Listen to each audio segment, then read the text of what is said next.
eu me chamo Laísa Soares e eu estou aqui com a Camila. Eu sou graduanda no curso de Engenharia de Tecnologia Assistiva e Acessibilidade na UFRB. Sou uma mulher parda, de cabelos castanhos escuros, está um pouco abaixo dos ombros, visto uma blusa branca e estou aqui com um cartão com a logo do Enjeiteca, que está nas cores verde e branca.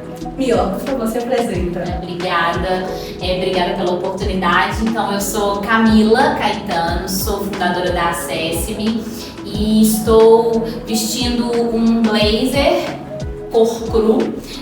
Estou com uma blusa por baixo cor bege, com alguns detalhes dourados. Eu sou uma mulher branca, com cabelos com um pouco amarelados, assim, acima um pouco abaixo do ombro. E eu queria contar para vocês que eu sou fundadora da Acesse-me, como fundadora da Acesse-me, que é uma plataforma que conecta pessoas com deficiências e doenças raras à rede de apoio delas. Obrigada pela oportunidade de estar aqui falando com vocês. Obrigada a você, Mila. Então vamos começar essa primeira entrevista aqui no canal, que o objetivo é justamente trazer as empresas para perto dos estudantes e a gente tirar aquela dúvida, né? Existe empresa de acessibilidade? E se existe, como é que a gente pode se preparar, nós como estudantes do curso de Engenharia de TA, podemos nos preparar para entrar nessas empresas da forma mais capacitada possível. Então, a nossa primeira pergunta, Mila, poderia nos contar como surgiu a ideia de criar a sua empresa e por que na área da acessibilidade? Então, eu sempre gosto de falar essa história, porque essa história tem a ver com, não só a ver comigo, mas também a ver com a minha mãe, né? Eu nasci com uma doença rara, que chama fêmur-curto congênito, né? E quando eu nasci, a minha mãe foi fazer, eu nasci, ela chegou em casa, estava tudo bem. Quando ela foi fazer uma troca de fralda, ela percebeu que tinha uma diferença de uma perna para outra. E nessa diferença, então, como eu tenho uma má formação da bacia até o pé, então a ausência da fíbula, calcâneo, ligamentos do joelho e os meus dedos coladinhos, e são só 4. Então, para um bebê fazia muito mais diferença, assim, era muito notável, mas como no hospital eu não tinha ficado com ela, quando ela foi fazer essa troca de fralda, ela viu. E aí ela falou assim, o que eu faço? Eu não entendo, nunca vivi isso na minha família, pra mim é algo diferente. E aí ela procurou o primeiro médico falou com ela, olha, é uma doença rara, né? Então o diagnóstico é uma doença rara que gera uma deficiência. E aí o prognóstico, que é o que eu vou fazer com esse diagnóstico que eu recebi, seria a amputação. E aí ela falou, olha, não, tô vendo uma perna mexendo aqui, eu não sei, será que é isso mesmo? Então ela, como uma mãe ali, né, grande parte dos pais no geral, ela ficou inconformada e falou, peraí, deixa eu buscar alguma coisa pra ver se tem alguma outra solução. E ela foi em 1, 2, 3, 20 médicos disseram a mesma coisa. E quando ela chegou no 21º médico, esse 21º médico falou assim, olha, todos os outros médicos estão corretos. Mas eu vejo que existe sim uma outra solução, uma possibilidade, que é muito dolorosa, ela também pode dar errado e pode, como vão ser várias cirurgias, eu não posso te confirmar nada, mas se der certo, a sua filha vai ter uma qualidade de vida mais acessível. Então, quer dizer, não vai ser fácil, não vai ser simples, mas vai ser mais acessível. E aí, realmente, né, 36 anos que passaram, minha mãe teve essa 21ª solução como a solução escolhida por ela. E aí eu fiz dezenas de cirurgias, eu fui alfabetizada no hospital. Então a minha infância foi toda no hospital em Belo Horizonte, no Hospital da Baleia. Tive a sorte de ser muito bem cuidada pelo SUS, porque todas as minhas cirurgias na infância foram feitas pelo SUS. E nesse processo eu não conheci só a minha doença, eu conheci muitas outras. Só que quando eu tinha 12, 13, 15 anos, foi a minha última cirurgia nessa fase dos 5 anos, que foi a minha primeira cirurgia, que aí aquele processo vai para o CTI, fica meses internada, na minha época era assim que acontecia, hoje é muito mais simples. E com toda essa bagagem que eu fui recebendo aí, eu realmente tive o que o médico falou, eu tive a sorte dos 50% de chance de dar certo e realmente a gente conseguiu não amputar a minha perna e isso me deu, de fato, muitos acessos. Porque como eu não tinha condições financeiras para poder, na época, né, ter uma prótese que funcionasse bem, que me desse locomoção, Para mim foi muito importante fazer o processo cirúrgico, ter todo esse apoio, porque quando eu estava na fase já de 15 anos, eu comecei a trabalhar, comecei a estudar normalmente, como todas as pessoas faziam. Conhecer o mundo. E assim, eu fui muito acelerada, porque eu sempre tive muita vontade de fazer, não foi à toa, foi porque eu tive dos 5 ali até os 15, uma fase mais dessa luta mesmo com a cirurgia. Mas estava com toda aquela energia guardada de querer fazer alguma coisa com ele. Exatamente. E aí eu fui para a faculdade de Direito, aí fiz Direito, tive a oportunidade de, com 18, 19 anos, entrar numa grande empresa de tecnologia. E quando eu entrei nessa empresa de tecnologia, eu já fazia Direito, já estava o curso bem encaminhado. E eu fui para o setor jurídico, trabalhei no jurídico, mas me apaixonei por tecnologia. E nesse processo de me apaixonar por tecnologia, eu saí do Direito e fui para a área de negócios de tecnologia. E o Direito me ajudou porque era um universo de governo. Então, meu papel qual era? Era ir nas empresas públicas, né, nos órgãos públicos no geral, e entender qual era o problema que eles viviam ali e gerar uma solução tecnológica para eles. E aí, quando eu comecei a viver isso, a minha vida foi passando, muitas coisas foram acontecendo e tal. Minha vida passou, casei, muita coisa foi. E eu sempre, todo mundo me conhecia e sabia da minha jornada com a minha deficiência, com tudo, aquele negócio. E quando eu fiquei grávida, aí veio uma coisa, eu tenho uma doença rara, né? Tinha que pensar sobre isso, eu só pensei, eu deveria ter pensado, mas não, eu só pensei só caiu a ficha no momento. E aí eu só pensei mesmo quando eu cheguei de barrigão, assim. E aí o meu médico chegou pra mim e falou assim: Camila, você já parou pra pensar? Isso, ele falou assim: você fez um teste genético, alguma coisa assim no seu marido e tal, e ele foi bem sutil. E aí eu falei, não fiz. Aí eu cheguei em casa desesperada e aí ele falou assim: Camila, ele já não fez, o bebê já tá aí, agora que vem, você não veio. E assim, foi muito bom porque a minha preocupação era maior, assim, até, olha como que isso é uma coisa difícil, porque a minha preocupação era mais com ele do que comigo. Sim. Porque a carga era minha, a carga direta era minha. Então, os meus pais não tinham uma deficiência, né? Então, eu conhecia esse mundo. Então, eu falei, meu Deus, então, a cada ultrassom que eu ia, eu contava os dedos e queria saber o dos ossos, mas eu não pensava que poderia ser uma coisa que ela poderia carregar. Sim. E ali, naquele momento, eu comecei a pensar assim, poxa, depois que a minha fase de cirurgia acabou e que eu consegui chegar nos acessos todos que eu precisava, beleza, eu não posso correr, não posso andar muito. Eu demorei 15 anos para encontrar um lugar para poder fazer um sapato que estava a 1 quilômetro da minha casa. Não, beleza, mas eu fui vivendo assim, eu não fui alfabetizada como uma criança. Mas você teve que abrir caminhos para você. Tive que abrir caminhos. E aí eu pensei, se for minha filha, o que eu vou escolher para minha filha? Será que eu vou escolher a amputação para minha filha? Aí eu comecei a lembrar de que meu médico muitas vezes falava assim: Camila, você pode conversar com fulano de tal que está pensando em fazer um processo de alongamento?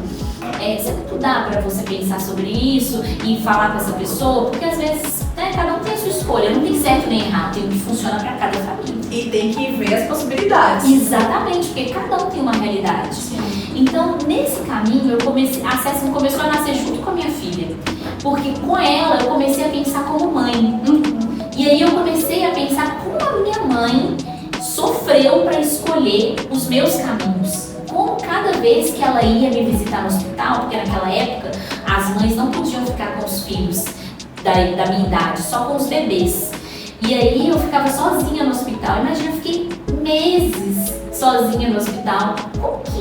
E eu comecei a pensar, gente, se for comigo, como que eu vou escolher para Isis isso? E aí a CESP começou a nascer para mim, porque eu pensei, eu não quero que ninguém demore 20 médicos para achar uma nova possibilidade. Eu não quero que ninguém... Porque é persistência, né? Muita, pensa, a gente tá falando em 1988, a gente não tinha internet, não tinha Google. E até hoje, mesmo com tudo isso, as pessoas continuam na busca com dor, né, nessa busca. Porque já não basta a dor da novidade, que é conviver com uma doença rara, da novidade que é conviver com uma deficiência, porque normalmente isso vai ser novo para a família. né? Nem sempre a família tem uma experiência com isso. Então é aquela loucura de você pensar o que eu faço para poder buscar uma solução adequada para o meu familiar, né? Ou para mim mesmo, depende do que acontece. No meu caso, era minha mãe buscando para mim. Então nesse sistema todo, quando a Isis nasceu e eu comecei a pensar nisso, eu falei, eu tenho que criar alguma coisa. Só que aí eu tinha uma bagagem de uma pessoa formada em Direito e uma pessoa com especialidade em negócios de tecnologia. Eu levava solução para as empresas, eu não via pessoas como eu nas empresas. Eu era sempre, e uma coisa que sempre me chama atenção, e eu não julgo, eu acho até legal, porque eu acho que as pessoas não falam de maldade, mas é sempre assim, nossa, que incrível! Parabéns por ter chegado aqui! Mas assim, eu entendo, eu agradeço, mas não é muito sobre isso. É mais sobre por que só eu? Por que eu me parabenizando? Isso. Porque entende que o processo foi longo. E por que o processo tem que ser longo? É exatamente isso. E aí, nesse processo todo, eu falei, vou fazer um mestrado e eu quero, nesse mestrado, falar, né, da inclusão para a inovação. Porque a gente não pode falar em acessibilidade sem falar em diversidade. Porque, na realidade, a diversidade, em todos os âmbitos, ela vai gerar mais lucratividade. Com certeza. E aí, eu comecei a pensar sobre isso e fui fazer um mestrado. E no mestrado, a Acesse se tornou real. Real, exatamente. Palpável. Palpável, porque eu comecei a entender, porque eu entendia de uma inclusão que era só minha. Então eu tinha que olhar pra fora, sabe? Eu tinha que entender, peraí, o que acontece com as outras pessoas? Quando criança, eu via muitas pessoas vivendo coisas diferentes. Mas depois eu fui para um mundo tão normal, que ele foi tentando me engolir. E sendo engolida por ele, era isso. Não pode deixar, eu subo. Não pode deixar, não, tá tudo bem, eu dou conta. Um jeitinho ali. Isso, entende? E não precisa, não deve ser assim. E é justamente por isso que, então eu acho que a Isis me fez acordar. Eu acordei com a Isis pra isso, que eu não estava sozinha e que tinha crianças nascendo todos os dias com a minha deficiência e com muitas outras, e pais descobrindo doenças raras, seríssimas, que custam caríssimo para poder viver. Que não tem ideia de por onde começar depois do diagnóstico. Então, assim, alguma pergunta eu tive que falar um tanto, mas essa é a história. Essa é a história. Fica à vontade pra falar, Mila. Assim, é muito bom a gente entender o lado do outro.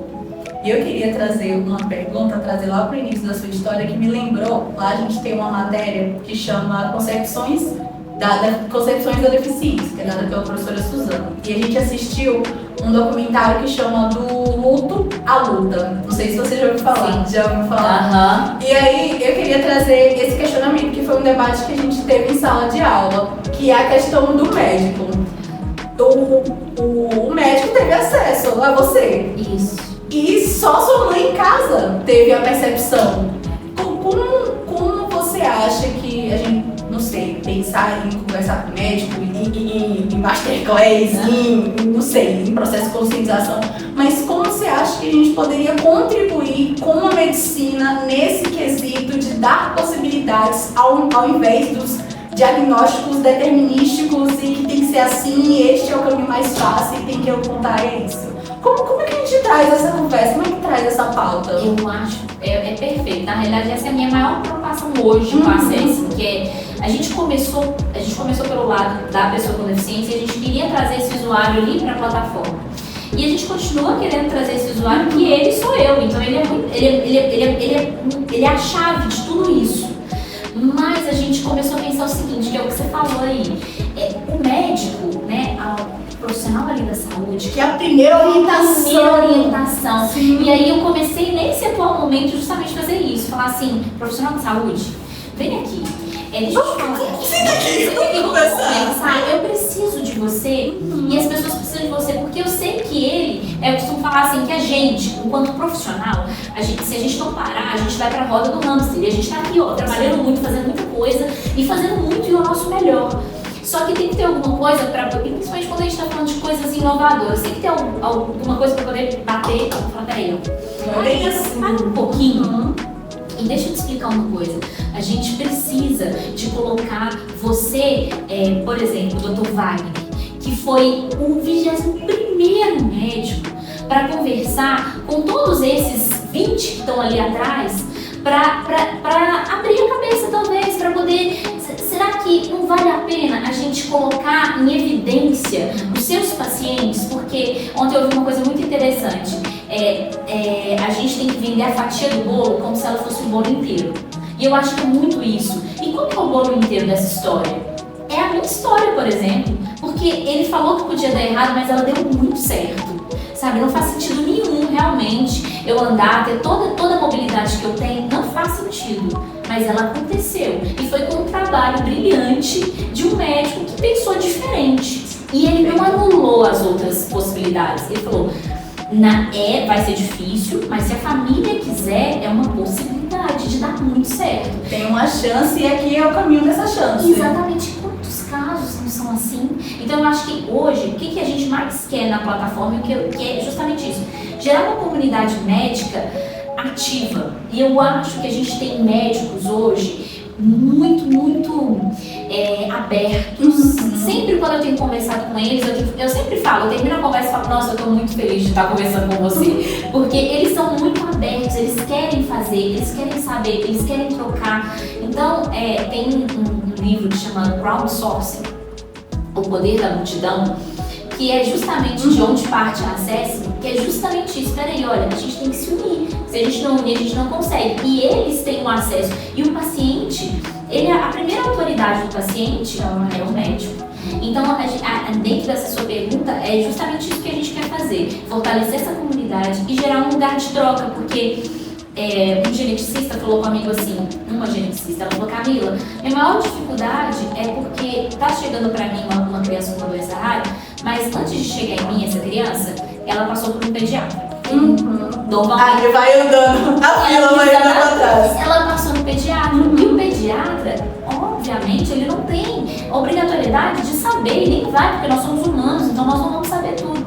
Mas se a gente tiver um lugar onde que o pediatra ele tem muita expertise para poder saber, tem algo de diferente nessa criança. E o que é esse algo? Como que eu posso? Aí se eu busco esse algo, e nesse algo eu encontro que a geneticista, a doutora Joana, ela comentou sobre isso aqui na plataforma, ela falou sobre isso, eu vou falar, doutora Joana, eu tô com esse problema aqui, seria esse o caso? Será que eu posso mandar meu paciente para você? Sabe? Olha, isso vai acontecer para todo mundo, gente. Infelizmente não vai acontecer para todo mundo. Mas o pouco que a gente conseguir, multiplica. Porque aí a gente tem um ótimo caso hoje, que é o teste do pezinho ampliado, que é isso. É aqui, ó, foi um pouquinho, um pedacinho. Aconteceu com o Theo, filho da Larissa. A Larissa, literalmente, né, na nossa expressão, colocou a boca no trombone porque ela podia, ela tinha voz para fazer isso. Então, justamente quando a gente traz a voz, a gente consegue expandir. Então, eu acho que o profissional, sem dúvida, ele é a chave para a gente poder levar esse acesso de informação. Perfeito. Eu acho que você finalizou aí com a frase perfeita, que é acesso à informação. Quando você falou a pediatra não tem obrigação, me lembrou um pouco mais do contexto da engenharia, quando a gente fala de prédio acessível. Porque, tipo, mas o arquiteto ele não tem obrigação de saber de acessibilidade. O engenheiro civil não tem obrigação. Mas, gente, tá na BNT. A BNT, ela é estudada. Então, assim, entre linhas, ele tem a obrigação de ter esse conhecimento, sabe? Só que, acho que para os atuantes na área de acessibilidade, fica tão óbvio, mas é tão óbvio que tem que procurar Acessme, é tão óbvio que é essa tecnologia para esse caso, que a gente esquece de que fora da bolha a pessoa não sabe nem o que buscar no YouTube. Exatamente. Não sabe. Acabei de ter o diagnóstico. Por que eu busco aqui no YouTube? Isso, é isso. E aí você busca e não encontra. E não encontra. Por quê? Porque eu tenho 36 anos, então em 1988 não tinha nada disso que a gente tem. Só que mesmo em 2025, se você procurar fêmur curto congênito no YouTube, você vai achar um vídeo meu lá falando sobre isso. Mas não mais, e muito pouco, não tem nada muito profundo, mas você vai achar vários do Google. Científico. Isso, muito científico, muito profundo. Poxa, hoje a gente tem muita coisa que transforma na linguagem natural. Então, quer dizer, o médico ele vai lá e vai falar do jeito dele. Ele pode falar do jeito dele, não tem problema. Quem quer. E aí, a plataforma foi feita para poder desconstruir no sentido de trazer essa linguagem natural. Então, olha como que é simples poder ajudar. Só que, de fato, a gente precisa dessa força da multidão. E quem que é essa multidão que a gente precisa hoje? O profissional. É a base de tudo para a gente fazer isso funcionar. Perfeito. Mila, vou passar para a próxima, porque Sim. aqui tem pano pra manga, só de um tema. Então, olha, acho que a gente acabou até entrando sem querer, que é sobre o desafio inicial. Quais foram os principais desafios que você enfrentou ao começar a sua trajetória nesse setor? Porque a gente sabe que empreender já é difícil, e empreender na área de acessibilidade, conta pra gente. Eu acho que é muito difícil, muita coisa que eu acho que o seu curso pode te ajudar muito. Por quê? Por exemplo, a gente está fazendo uma plataforma que é digital. Eu preciso de saber as cores que são melhores, eu preciso de saber a forma de falar, né? Qual que é a acessibilidade digital que envolve tudo isso. E quando eu comecei, apesar de ser uma pessoa com deficiência, eu estava na minha própria bolha, né? Então eu não conheço todas as deficiências e eu estou fazendo uma coisa grande. Então eu sempre falo assim, é uma coisa para todos e todos os dias eu estou aprendendo. E principalmente por não ter às vezes um profissional especializado ali, aí eu fiquei muito perdida, eu tive que trazer muita gente para vem cá, me conta aqui, como que a gente pode fazer tal coisa? Como pode melhorar? O que pode melhorar? E aí, às vezes, por exemplo, você coloca uma pessoa cega para poder testar, e a pessoa cega fala, Camila, isso daqui não funciona. Eu falei, agora, como que eu faço pra funcionar? Eu também não sei. Como é que conserta? Como é que eu conserto? Quem é que conserta? Quem é que conserta? É exatamente isso. Eu acho que isso é um desafio grande sobre empreender com qualquer coisa que envolve acessibilidade e inclusão, porque você fica perdido. Então, e ao mesmo tempo, eu acho que tem que ter uma empatia também, que eu recebo sempre, não posso reclamar disso, que é a empatia de que eu estou aprendendo também, todos os dias. E esses profissionais, eles são novos no mercado, então eu tenho que ir atrás deles nesse momento. Mas o que eu penso que justamente a Acesse-me é esse lugar para as pessoas acharem esses profissionais também. Então eu imagino assim, sobre problemas eu tive vários e eu acho que muitos deles eu ainda encaro eles porque eu faço muitas coisas que elas ainda não são completamente acessíveis e eu gostaria que elas fossem mais. E que são coisas novas que você está aprendendo ao construir, né? Exatamente, eu vou fazer um Forms, por exemplo, no Google. E esse Forms que eu quero mandar para as pessoas com deficiência para essas pessoas que vão ser embaixadores na Acesse, para eles poderem dar um aceite para ficar tudo certinho. Eu fico pensando, eu estava pensando justamente hoje, que eu falei assim, se eu mandar isso aqui pro Ricardo, o Ricardo é uma pessoa que, ele é cego, mas ele é uma pessoa que se tornou uma pessoa cega com mais de 30 anos, ao longo da vida, com mais de 30 anos.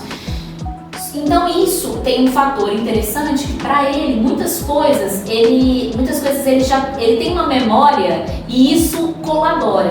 Mas quando é uma pessoa que não tem essa memória anterior, nasceu com essa deficiência, que ele nasceu cego, ou ficou muito criança, é completamente diferente. Sim. Então, para ele, talvez o formulário, pro Ricardo, vai ser simples, porque ele tem uma memória ativada ali. Agora, para outra pessoa, como seria? Então, eu preciso desse profissional, alguém para poder me dizer isso. E eu sempre procurei fazer tudo o mais correto possível, mas nem sempre eu consegui encontrar as pessoas que me ajudassem nesse caminho. Perfeito. Acho que uma coisa que a gente traz muito para a discussão no curso e que os professores sempre reforçam é que por mais que duas pessoas elas tenham o mesmo tipo de deficiência, elas têm realidades diferentes. Então, mesmo com a mesma deficiência, as necessidades são específicas. Isso. Então, você precisa ouvir. Sim. Não adianta, você precisa ouvir e entender o lado do outro, né? O tempo todo. Perfeito. E agora entra na nossa parte de interesse, né? Quais as características e habilidades você acredita que são essenciais para alguém que deseja se candidatar para a Acesse-me? Eu acho que aí a última palavra que você falou antes de fazer a pergunta, acho que você falou empatia, eu acho que a gente precisa, esse profissional ele tem que ser empático. Isso porque o conhecimento é extremamente importante, mas a pessoa interessada ela vai adquirir o conhecimento. Isso é fato. Então, eu acho que esse é um profissional que tem que ser empático. Justamente pelo que a gente também falou anteriormente. Você falou, olha, são realidades. Cada pessoa tem uma realidade. Então, eu não sei se você já viu uma entrevista que um cérebro fala assim, que a pessoa fala assim, se eu estivesse no seu lugar, e ele pega e fala assim, você não está, você nunca vai estar. E você não imagina que é estar no meu lugar. Até me arrepiei, viu? Corte lá. É isso mesmo. Sim. Então eu acho que tem que ter essa empatia de que se é do outro, é sobre o outro, é com ele que eu tenho que falar, né? Eu tenho que trazer ele aqui e entender, sabe? No universo da psicodeficiência existem muitas coisas e muitas variáveis. E essas variáveis, esse profissional, ele tem que conseguir atingir isso tudo sem bloquear, né? Que eu também acho que isso é uma coisa que... Sabe quando a gente tem muitas opções, a gente bloqueia? A gente fala assim, meu Deus, não é só direita e esquerda, eu tenho direita, esquerda, frente, trás, pra cima, pra baixo. E aí, então, apesar de... Ele tem que entender que o mundo ideal, talvez ele não consiga chegar no que ele escolher de especialidade ali, mas que ele vai chegar no possível ideal para hoje. No máximo. No máximo. Entende? Isso. Acreditar nas possibilidades. Isso, nas possibilidades. E não de que tem que ser perfeito. Por quê? Porque a gente está trabalhando justamente com as possibilidades de imperfeição disso tudo.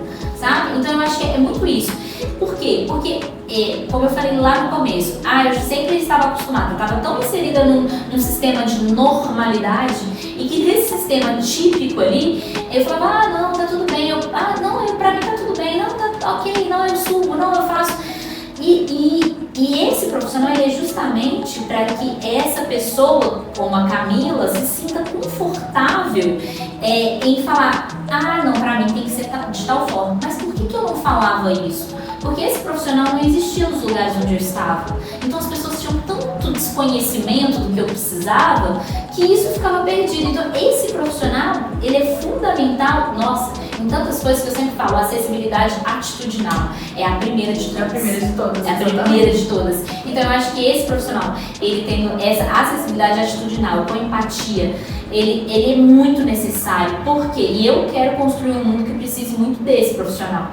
Porque na Access-me a gente precisa de hora estágio. A gente precisa de design, a gente precisa da comunicação. Como que eu comunico? Será que eu estou comunicando corretamente? Será que está chegando a todos os públicos? Exatamente, porque eu estou comunicando como eu comunico de maneira natural. Mas essa maneira natural, ela foi feita, criada por pessoas que normalmente elas não estavam imaginando que existiam. Ou preocupadas com pessoas que recebem essa informação de maneira diferente.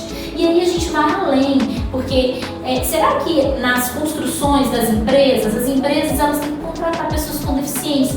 Será que todo esse processo de construir uma empresa fora, porque o que é arquitetônico, o dinheiro paga.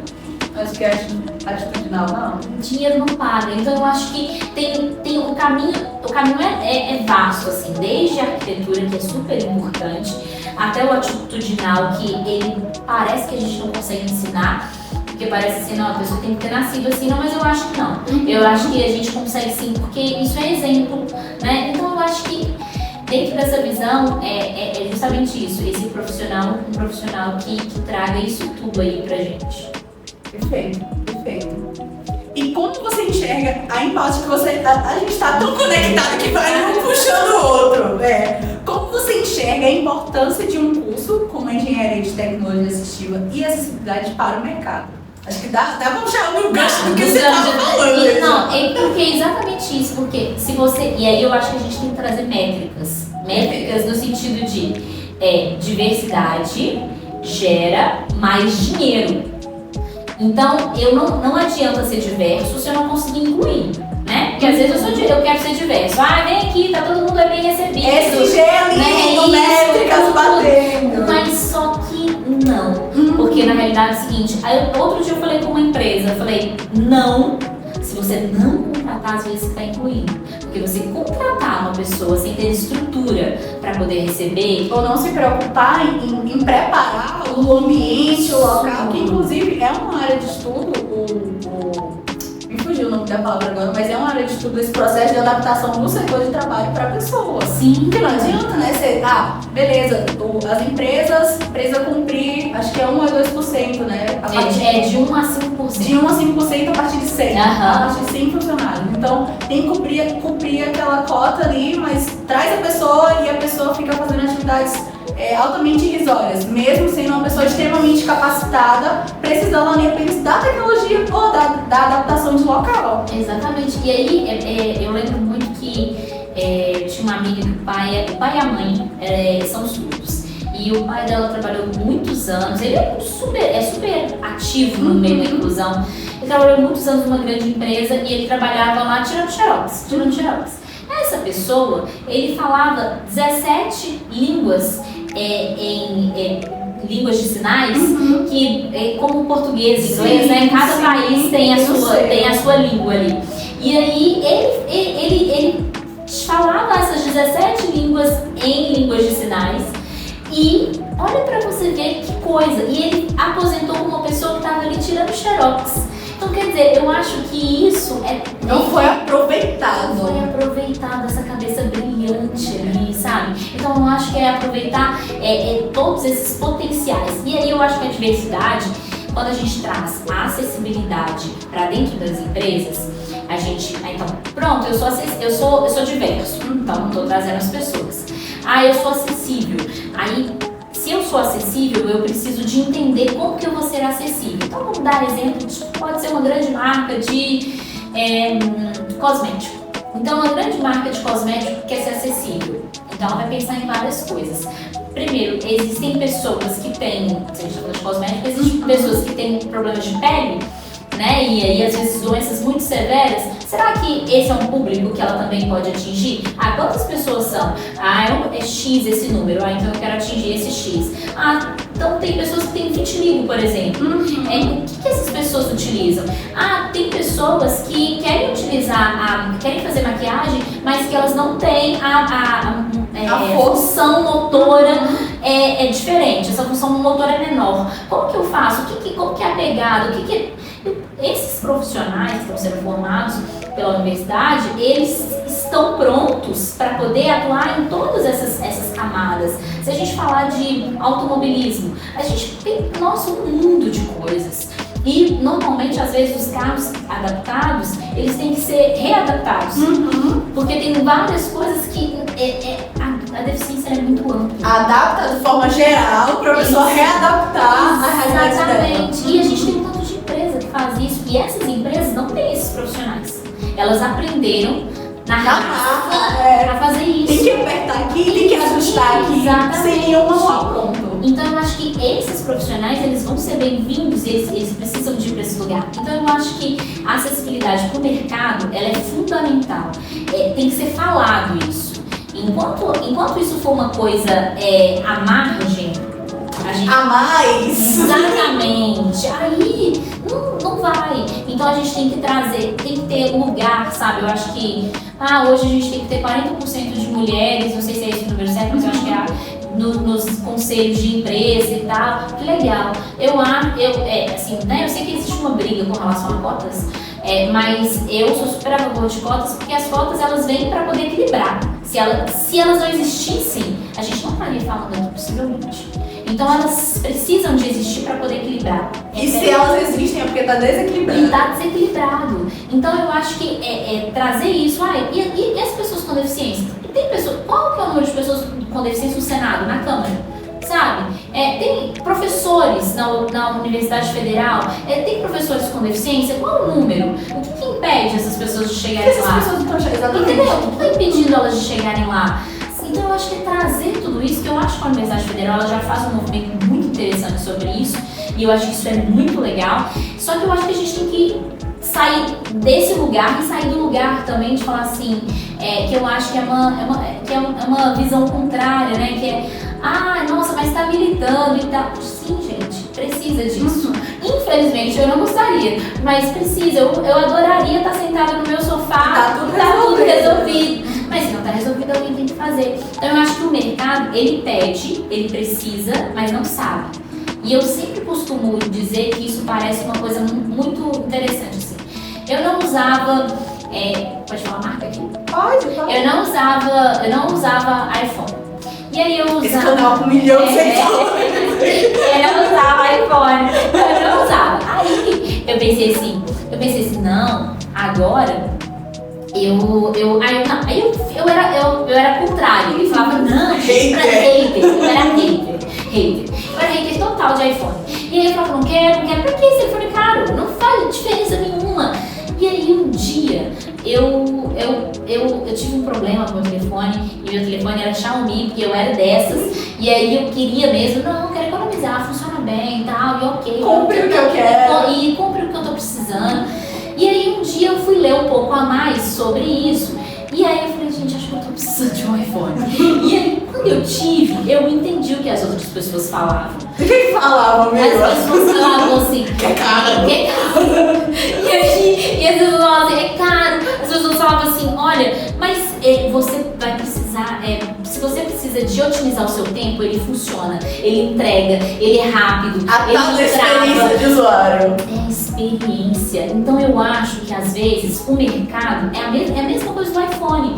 E só que a gente está falando de uma coisa que é de luxo, mas a acessibilidade não é luxo. E é uma coisa necessária. Só que como as pessoas, elas não conhecem, elas não têm experiência do que isso significa. Não teve oportunidade também de acesso. Não teve oportunidade de acesso. Quantas pessoas eu pergunto se conhecem uma pessoa com deficiência e eles ficam pensando meia hora? Onde é que eu vi um? Acho que eu vi na TV. É isso, aí você fala, meu Deus, que mundo é esse? Então eu acho uma coisa muito interessante que está acontecendo com a gente. No meu mestrado, uma das pesquisas que eu fiz falava o seguinte, que depois de 2015 a gente teria 50% das crianças nascidas com algum tipo de diagnóstico diagnóstico neuroatípico. E aí isso me traz o seguinte, que isso é importantíssimo ter diagnóstico, porque o autismo, por exemplo, que foi o que explodiu, ele traz uma coisa tão rica pra gente, porque nós estamos construindo empresas que elas vão durar anos. Se elas vão durar anos, eu tenho 36. Então tem alguém chegando aí atrás de mim. E essa pessoa que está chegando aí pode ser uma pessoa neurotípica, por exemplo, que aí o autismo ele fez o mercado despertar para coisas que elas não despertavam. Eu fico muito feliz hoje que eu não preciso de levantar a minha calça para poder mostrar para as pessoas quando eu estou numa fila de prioridade, quando as pessoas começavam a bufar, sabe? Eu posso colocar um colarzinho aqui, olha, e esse colarzinho, e eu tô identificada, ninguém vai fazer cara feia para mim, porque antes era isso. Então o autismo trouxe muitas coisas, essa luta dessas famílias por esse trouxe muitas coisas, e uma dessas coisas eu acho que é justamente isso, é pensar o seguinte: tem uma galera muito grande de crianças que vão se tornar adultos. E a gente tem que ter um mercado preparado para elas. Não só o mercado, como a escola. A escola. O que a gente está fazendo com isso? Essas escolas estão se preparando? Ou essas escolas estão demitindo crianças? Outro dia eu ouvi alguém falando isso e eu falei, é isso mesmo, elas estão demitindo as crianças. Sabe, casos que a gente escuta de escolas que não quiseram matricular. Sabe, como assim? Então quer dizer, 50%, você queira ou não, essas crianças vão estar aí. E outra coisa, para a economia funcionar, o mundo tem que funcionar para essas crianças. Então eu acho que isso é muito importante para a gente poder pensar, sabe? Para a gente poder entender, para a gente poder pensar no mercado. Nós estamos aqui e nós precisamos disso. Então eu acho que faz valer também todo o estudo que vocês estão vivendo aí. Daí a gente começar a reverberar toda essa informação sobre acessibilidade. Até porque quando a gente fala em acessibilidade, a gente não está preparando o terreno para aquela pessoa específica, para aquela deficiência específica. Exatamente. A gente está preparando para a maior quantidade de pessoas com deficiência ou sem deficiência. Então quando a gente prepara a escola, quando a gente prepara o mercado, a gente está garantindo que consiga atingir cada vez mais pessoas. Exatamente. Nossa, que colocação perfeita, viu, Mila? E de impacto social. Que impacto os produtos ou serviços da sua empresa têm gerado na vida das pessoas com deficiência? Então, impacto social é uma coisa que é o que me move na realidade, porque eu acho que o impacto de facilitar, não sei se vocês estão vendo assim, né? Agora nesse momento a gente tem um caso aí de uma criança que descobriu uma doença rara, ela tem 4 anos e ela precisa de 18 milhões. Caramba. para um remédio específico, para conseguir seguir a vida. Então, quando a gente vê isso me incomoda muito. Mas o que a gente, enquanto ACESP, pode fazer de impacto social sobre isso? Muitas coisas. Primeiro, a Júlia, que é essa criança, ela não é a única. Existem outras. Onde estão essas outras? Isso é tão caro? Até me arrepiei. Isso é tão caro por isso, porque parece que é um.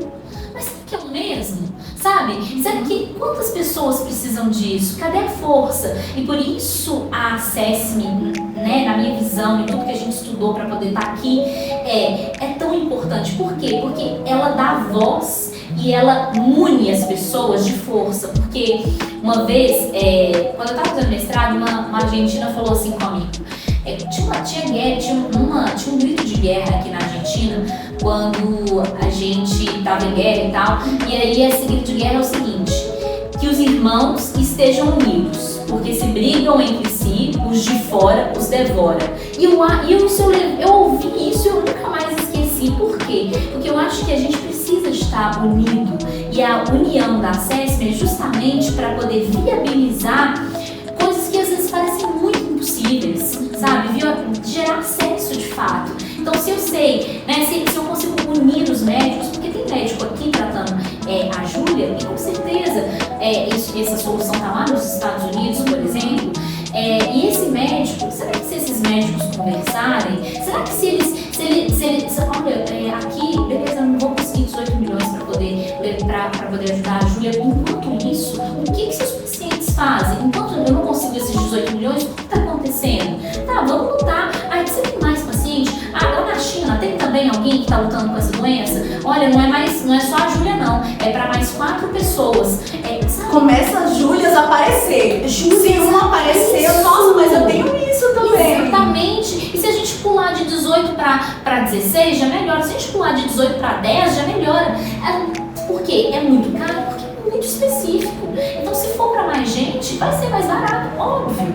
Então, assim, a gente trazer para a luz para esses caminhos. Então, eu acho que o impacto social que a gente tem feito hoje é, de fato, trazer, né, todas as histórias, as experiências, porque a gente chama de linha da vida. Essa linha da vida, ela é contada ali, né, por mim, por todas as pessoas que têm alguma deficiência ou uma doença rara.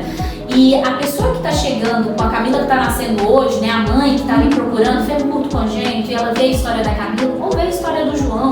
O João optou e tem uma história X. Agora, imagina a pessoa que chega no Google, pesquisa, encontra ali aquele estudo científico do médico e encontra ali a linha da vida de uma pessoa que existe, que é real, que está no Brasil, que passou por isso e aquilo. Imagina a diferença. Muito, muito. E ainda essa rede de apoio, porque a vida dessa pessoa não acontece, da pessoa com deficiência, da pessoa com doença rara, acontece envolvida com muita rede de apoio. Rede de apoio é médico, fisioterapeuta, TO, né, fono, psicólogo, todo um universo, diversas especialidades médicas, né, diversos cuidadores ali que a gente, assim, porque como você falou, sempre aparece uma coisa e fala, nossa, eu nunca vi isso. É assim, então a gente precisa desse lugar de encontro. Então, o impacto social que a ACESP promove hoje, ela pode promover muito mais com o crescimento dela, é justamente esse. É trazer luz e fazer com que a vida do médico também seja mais fácil. Porque, à medida que eu vou conversando com eles, eu fico assim, falo, graças a Deus que eu não sou médica, acho que eu não ia conseguir dormir, porque o desafio deles é muito grande. Porque eles têm uma entrega a ser feita, mas eles são seres humanos, como todos nós, e se a gente consegue conectá-los ali a informações rápidas também, de uma maneira inteligente, facilitar, para que esse médico fale, peraí, essa criança tem isso e eu vou atender, peraí, deixa eu ver outras crianças que também têm isso, deixa eu ir aqui na ACESP, deixa eu conhecer outras linhas da vida que tem essa vida, deixa eu ver quem são os médicos que estão tratando essas crianças, essas pessoas. Então eu acho que o nosso impacto é facilitar essas jornadas e a longo prazo é de fato minimizar o quanto uma vida rara custa, sabe? Uma vida rara custar 18 milhões num país que a gente tem um salário mínimo R$1.500, nossa, não é justo, sabe? Não é justo. Então o que a gente pode fazer para poder melhorar? Sabe, talvez nunca seja justo. Mas se eu puder fazer alguma coisa para isso ficar melhor, então acho que esse é o nosso papel de impacto.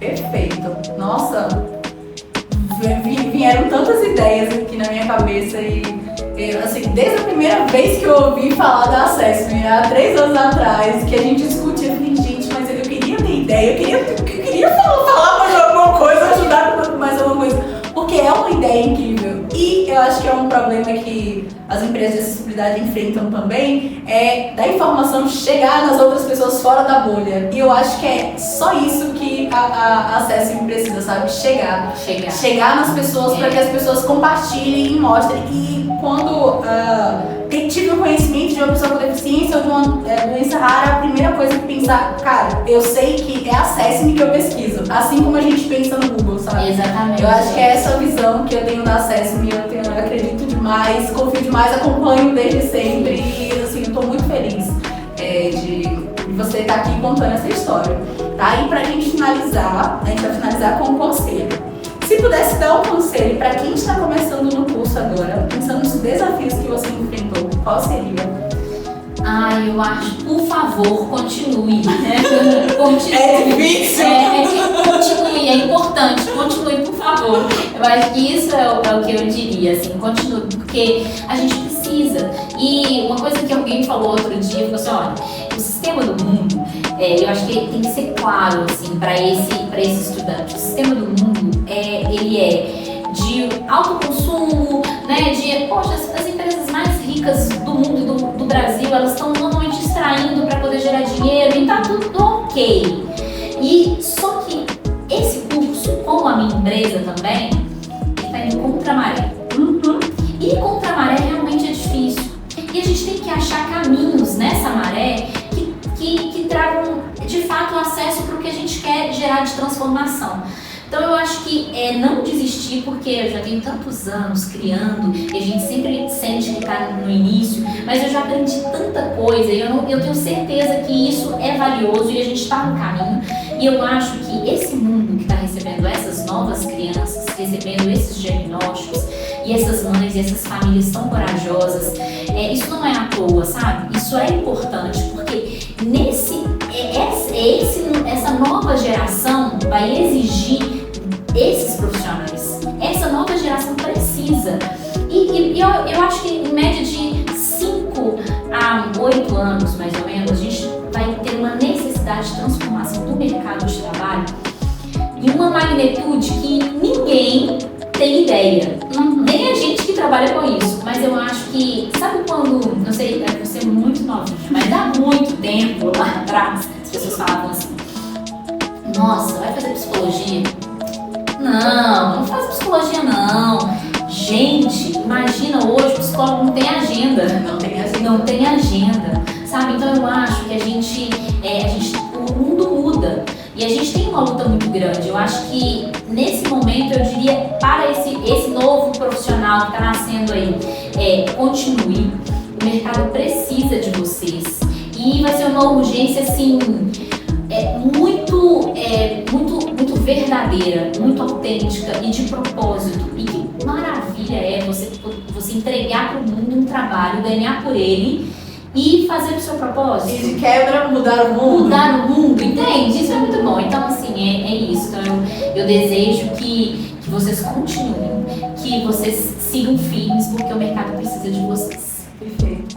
Muito obrigada mais uma vez, Mila. Foi incrível, é sempre um prazer te ouvir. E é isso, ficamos por aqui. Um beijinho, Mila. Tchau, gente. Vai dar stop. Ai, que bom, gente.